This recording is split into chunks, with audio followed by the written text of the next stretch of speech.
Inshallah ta'ala, I want to talk about certain issues related to the rulings of the fasting of Ashura, inshallah ta'ala, bidhnillahil kareem. And my aim, inshallah ta'ala, is to mention 14 important issues of the rulings of Ashura, inshallah ta'ala. And these points that I'm going to talk about are going to be mukhtasar.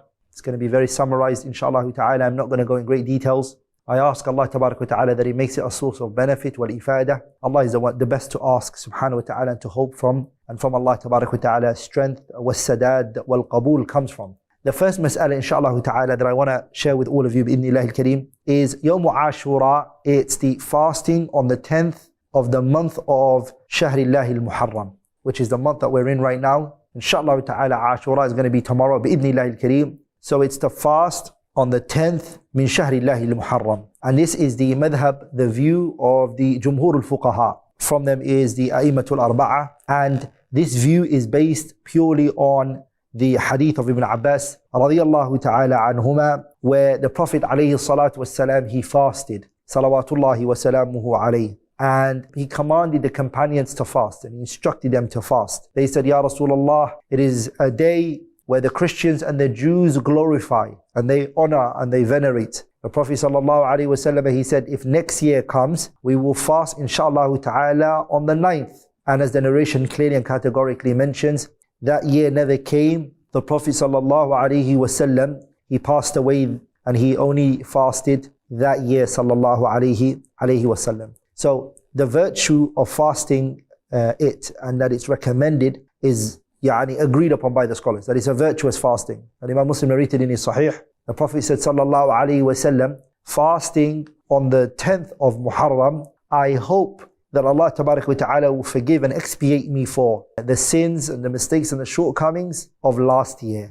So that's the first point, inshallah ta'ala, that I wanted to shed light on. That's mas'alatul ula. Al-mas'alatul thaniya, the second mas'ala, the second point that I wanted to discuss, inshallah ta'ala, from the 14 points I'm going to talk about today, is that it is virtuous. It's highly recommended to make your intention of Ashura or any fasting which is restricted. Fastings are types. There are fastings which are unrestricted, like fasting Mondays and Thursdays, and there are fastings which are restricted, meaning they have certain timings which they are fast, like fasting of Arafah, which is restricted, and also fasting on Yawm Ashura. They are called Siyamul Muqayyada, Al-Mu'ayyana. It's a restricted, intended fasting.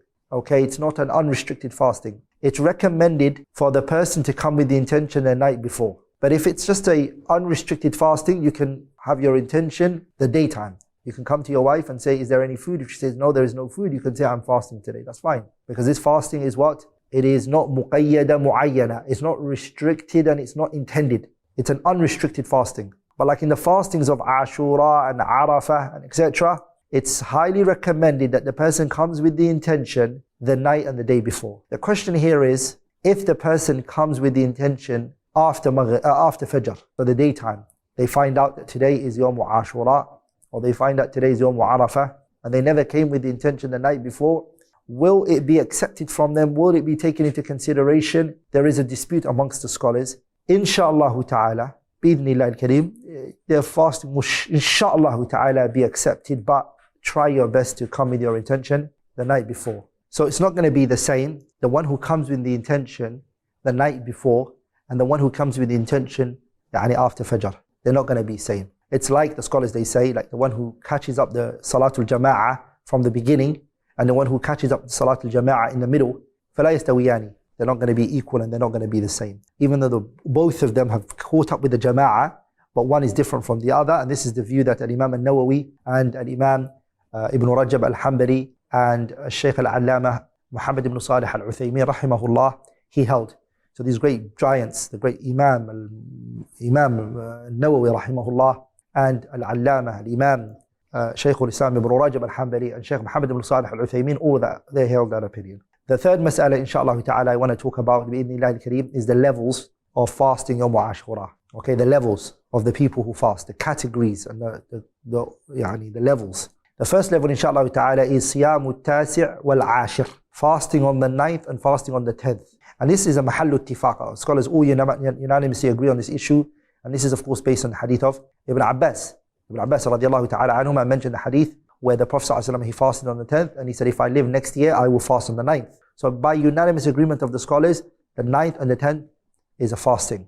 Okay, and it's legislated and it's sanctioned. The other level, which is the second level inshallah ta'ala, is fasting on the 10th and the 11th. So Siyam al-Ashir, fasting on the 10th and the 11th, which is al-Hajj al-Ashar. This is the view of Ba'd al-Malikiyah. Some of the Malikiyah held this opinion, and it is also Madhab al-Shafi'iyah. The third inshallah ta'ala is fasting on Yawm Ashura by itself, and it's not disliked. The third level is fasting on just the 10th by itself, and that it's not disliked. And this is the view of some of the Hanafiyyah. We don't say it's the Madhab al-Hanafiyyah, it's not the Madhab, but it's Ba'd al-Hanafiyyah hold that opinion. It is the Madhab al-Malikiyah, okay, and the Shafi'iyah and the Hanabila, that it's disliked fasting on the 10th by itself. And this is the view that Shaykh al-Islam ibn Taymiyyah rahimahullah and Ibn Hajar al-Haytami and others have strengthened. The fourth inshallah ta'ala is that fasting one day before it and a day after it, based on the riwayah that we mentioned, which is يوما قبله أو يوما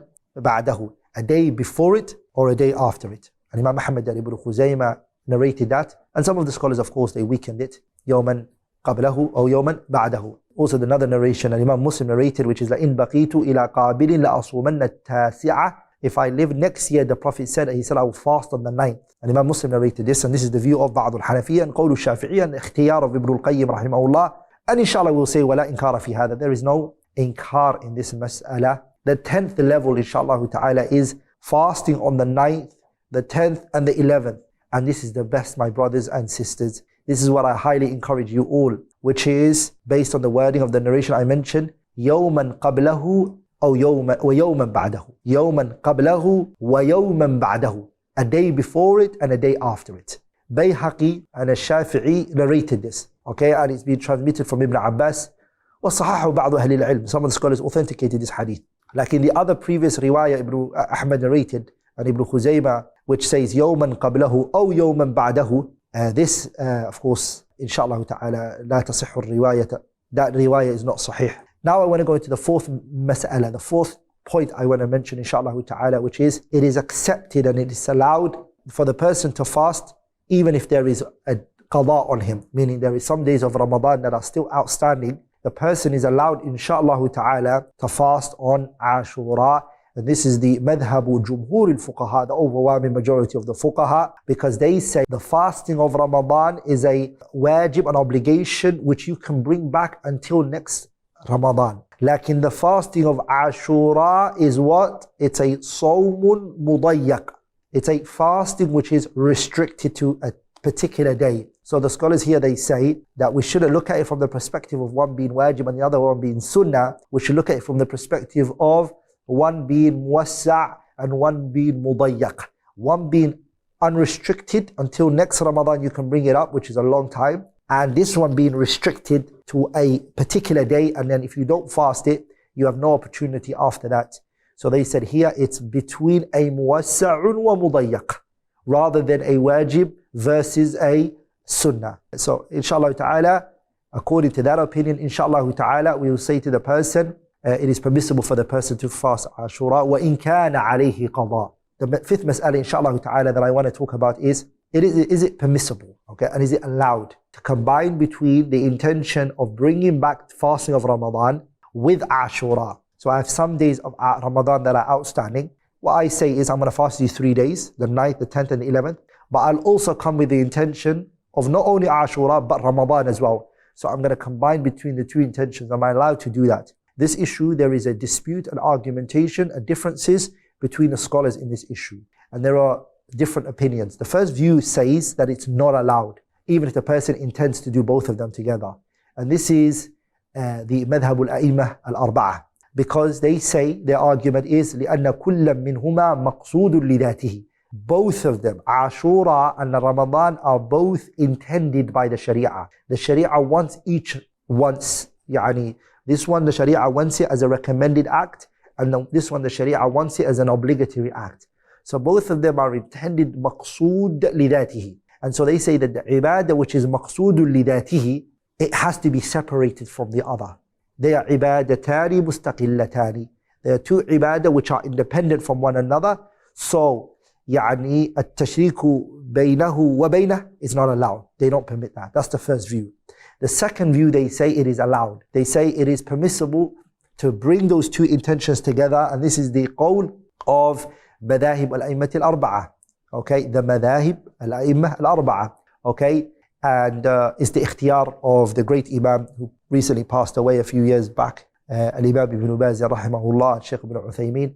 Brothers and sisters, I want to say that inshallah ta'ala, that which my heart sets with is the first view, that a person should avoid combining between those two intentions and separate them. The sixth benefit inshallah ta'ala, or the sixth mas'ala that I want to shed light on inshallah ta'ala, is a person allowed to combine and to bring together the intention between sunnahs, a unrestricted sunnah with a restricted sunnah. So for example, am I allowed to fast the 3 days of Ashura with the intention of the ثلاثة أيام من كل شهر, like صيام ثلاثة أيام من كل شهر, the fasting of the 3 days of every month, or يعني أيام البيض, or etc. That is fine inshallah ta'ala, because it's not مقصود بذاتها. It's not intended in and within itself. This is the view of Ibn Hajar and other great scholars. The seventh inshallah ta'ala is, if a person is a traveler, this is the seventh point. If a person is a traveler, it's recommended for that individual. It is recommended for that individual to fast inshallah ta'ala Yawm Ashura. The reason is because you can't bring back the fasting of Ashura. It's a sunnah which is restricted to that day. You're not allowed to take it out of that day and bring it back another time. This is the view of, and the ikhtiyar of Ibn Abbas, This is the ikhtiyar of Ibn Abbas radiyallahu ta'ala anhu, and it's also the view of Al-Imam Muhammad ibn Shihab al-Zuhri and Hassan al-Basri rahimahumullah. The eighth mas'ala I want to talk about is, some people, they say, I will fast on the 9th and the 10th and the 11th. So by doing that, the chances of me not missing Yawm Ashura is very high, in case they've got the sighting wrong. Some people say that. So I will fast on the 9th, and I will fast on the 10th, and I'll fast on the 11th. So this gives the chances of Yawm Ashura taking place high for me. And I want to say this is mahallu nadar. This issue is not good for you to say that, because you're calling the people to doubt their fasting of Ashura. That's what you're doing to them. And this is something Al-Imam An-Nawawi rahimahullah spoke about, rahimahullah rahmatan wasi'ah. The ninth mas'ala inshallah ta'ala I want to bring to your attentions inshallah ta'ala is, it is permissible. You are allowed to Siyamu Yawm Ashura, you're allowed to fast the day of Ashura إذا وافق يوم السبت. If it goes in line or with a Saturday, you're allowed to, okay? You're allowed to, as long as you fast with it. This is the madhab of the Jumhur al-Fuqaha. And some of the scholars actually say it is permissible for you to fast on Saturday unrestrictedly. This is the madhab al-Malikiyah. As for the hadith that came which prohibits the fasting on Saturday, Al-Imam Ahmad narrated this and Abu Dawood. And as you all know, brothers and sisters who are watching, فَمُخْتَلَفٌ فِي صِحَّتِهِ, there is a dispute and an argumentation and a differences amongst the scholars on the authentication of this hadith. As you know, Al-Imam Malik rahimahullah, he said that it is kadhib, it's a lie. And what did he mean by that? Is that we'll leave that for another time. Al-Imam al-Nasa'i said the hadith is muddarib. Al-Imam al-Zuhri weakened the hadith. Ibn al-Arabi al-Maliki, the great scholar, he weakened the hadith. Ibn al-Mulaqqin rahimahullah weakened the hadith. Al-Imam al-Tahawi weakened the hadith. Ibn al-Qayyim weakened the hadith. So, and it's also Zahiru Kalam Ibn Hajar that he weakens the hadith. But there are also other scholars who authenticated it, like Al-Imam Abu Hakim al-Naysaburi authenticated it. Ibn Khuzaymah rahimahullah authenticated it. Shaykh al-Allama Muhammad ibn Nasiruddin al-Albani, he authenticated it. And I'm more inclined to the idea that the hadith inshallah ta'ala is sahih. But the meaning is where I might disagree with the great noble Imam Shaykh Muhammad Nasiruddin al-Albani, which is that the hadith is talking about restricting Saturday by itself. Okay, that's what it's talking about. But if a person is fasting with it and he's not looking for Saturday, he's not looking for it, Ashura fell on it, Arafah fell on that day, that's what my heart is content with, and the person fasts other days with it, inshallah ta'ala. The tenth mas'ala that I want to share with you is that the fasting of Yawm Ashura, does it expiate the person's major sins for them? So if I fast on the day of Ashura, will it expiate for you your major sins? Based on the hadith that we mentioned before, the answer to that is no. It does not expiate your major sins for you. What it expiates for you is the minor sins alone. And this is the madhab Jumhur al-Fuqaha, because they say لِأَنَّ الْكَبَائِرَ تَحْتَاجُ تَوْبَةً, because the major sins requires repentance specific, يعني توبة خاصة. It requires specific repentance for a person's sins to be forgiven. The 11th, inshallah ta'ala, point I want to talk about is every single land, in every place, they should follow the sighting of their land. Okay, every country should try to follow the ru'yatul hilal of their balad, fi baladihim, in their land. Okay, try to follow that. And this is the madhabu jumhur al-fuqaha. If your country hasn't sighted it or can't sight it or can't see it, then you follow the neighboring country and the Muslim country that is closest to you that has sighted it, you follow that. The 12th, inshallah ta'ala, point I want to talk about is the ruling of fasting on a Friday. And this has many different situations. If a person fasts Friday, but also fasts a day before it or a day after it, this is allowed by unanimous agreement of the scholars. Point number 2, if it goes in line with a norms, whatever that norms means, is like Ashura or Arafah or an expiation, it is permissible for you to fast it by itself by unanimous agreement. So if a person, okay, it goes in line with this day of Ashura by itself, or Arafah or Kafara, that it's permissible, they say, by itself even to fast. If a person fasts Friday by itself, يعني إن صام, a person fasts يوم الجمعة مفردا تخصيصا له. The person fasts on Friday, singling it out. This is a dispute amongst the ulama. They discussed it. Some of the scholars, they said it is haram for you to single out Friday by itself. And if a person does that, singles out a Friday in fasting, they said this is haram. Another view is it is disliked singling Friday fasting. This is the mashhur min madhab shafi'iyyah wal malikiyah. Disliked. It's not haram, but it's disliked. And the third view is it is allowed for you to fast Friday unrestrictedly, which is the qawl of Abi Hanifa wa Muhammad ibn Hassan al-Shaybani wa bihi qala Malik wa ashabuhu wa jama'ah. That which seems apparent is that the second view, which is that it's disliked. Because the hadith al-Imam Muslim narrated fi sahihihi, where the Prophet said, وَلَا تَخُصُّوا يَوْمَ الْجُمْعَةِ بِصِيَامٍ مِّن بَيْنِ الْأَيَّامِ إِلَّا أَن يَكُونَ في صوم يوم إِلَّا أَن يَكُونَ في صوم يَصُومُهُ أَحَدُهُم. The Prophet said, do not specify Jumu'ah fasting. Do not single it from all the other days. Unless إِلَّا أَن يَكُونَ فِي صَوْمٍ يَصُومُهُ أَحَدُهُم. Unless it's a fasting, one of you used to fast. The 13th, inshallah ta'ala, mas'ala I want to talk about is the fasting of Ashura, as I said, لا يقضى اتفاقا. By unanimous agreement of the scholars, you're not allowed to pay back the fasting of Ashura. لعدم الدليل على ذلك, because there's no evidence to say that you can. And it is considered a sunnatun فات محلها. It's a sunnah that has gone out of its time, so you're not allowed to fast. The qa'idah is al-a'dhar مما تعم بها البلوى ولو كان مشروعا لوروده. المسألة الرابعة عشرة, the 14th and the final mas'ala I want to talk about is some people, they do festivals and things like that on that day. The scholars, they discuss this issue. The Jumhur al-Fuqaha, they believe that it's recommended. التوسع على الأهل في يوم عاشوراء, they said it is mustahab. This is the madhab al-Jumhur al-Fuqaha. Another view says it's not allowed to specify this particular day. If you're a person who generally does this, fine, that's no problem. But to specify because it's Yawm Ashura, a large scholars, they said, يعني تخصيص في هذا اليوم is what? It's not allowed for you to do it. And to encourage this and etc., it's wrong. And that, inshallah ta'ala, seems to be the strongest opinion in my heart. As for the hadith that some of the people use, which they say that the Prophet said, أن من توسع على أهل يوم عاشوراء وسع الله عليه سائر سنته. And Imam al-Bayhaqi, of course, narrated that, and others than him. أكثر المحدثين are of the opinion that the hadith is weak. From them, Imam Ahmed and Abu Zura and Daraqutni and Al-Uqayli and Ibn al-Jawzi and Ibn Taymiyyah, Ibn al-Qayyim and Ibn Rajab and Al-Dhahabi and Ibn Baz and Al-Uthaymin, and other than them, min al-ulama'i, they all graded this hadith to be mawdu', fabricated. And also there's no evidence to suggest such a thing. And we know that if there is a difference of opinion amongst the scholars in a matter, Allah says, فَإِن تَنَازَعْتُمْ فِي شَيْءٍ فَرُدُّوهُ إِلَى اللَّهِ وَالرَّسُولِ إِن كُنتُمْ تُؤْمِنُونَ بِاللَّهِ وَالْيَوْمِ الْآخِرِ. Inshallah ta'ala, that is all I wanted to share with you all regarding the fasting of tomorrow and some rulings related to it. Inshallah ta'ala, my brothers and sisters, wherever you are, try to fast and try to bring back the fasting of this great sunnah of our Prophet alayhi salatu wasalam. I ask Allah subhanahu wa ta'ala that He makes it a means nearness to Him subhanahu wa ta'ala, and that Allah expiates for us our sins. إنه ولي ذلك والقادر عليه. سبحانك اللهم وبحمدك أشهد أن لا إله إلا الله استغفرك واتوب اليك.